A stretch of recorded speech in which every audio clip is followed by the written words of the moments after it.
نماز عیدین۔ شوال کی پہلی تاریخ کو نماز عید الفطر اور ذی الحج کی 10ویں تاریخ کو نماز عید الاضحیٰ واجب ہے۔ عیدین میں 2 رکعتیں پڑھی جاتی ہیں۔ عیدین کی نماز کا وقت طلوع آفتاب کے تقریباً 15 منٹ بعد شروع ہو کر زوال تک رہتا ہے۔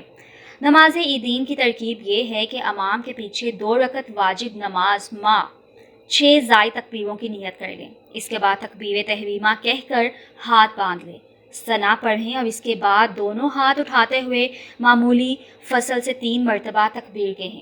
پہلی 2 تکبیروں کے بعد ہاتھ چھوڑتے رہیں اور تیسری تکبیر کے بعد ہاتھ باندھ لیں۔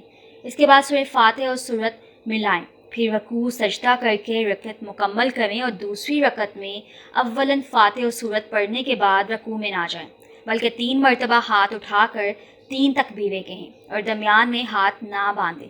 اس کے بعد بغیر ہاتھ اٹھائے تکبیر کہہ کر رکوع میں چلے جائیں اور بقیہ نماز حسب معمول پوری کریں۔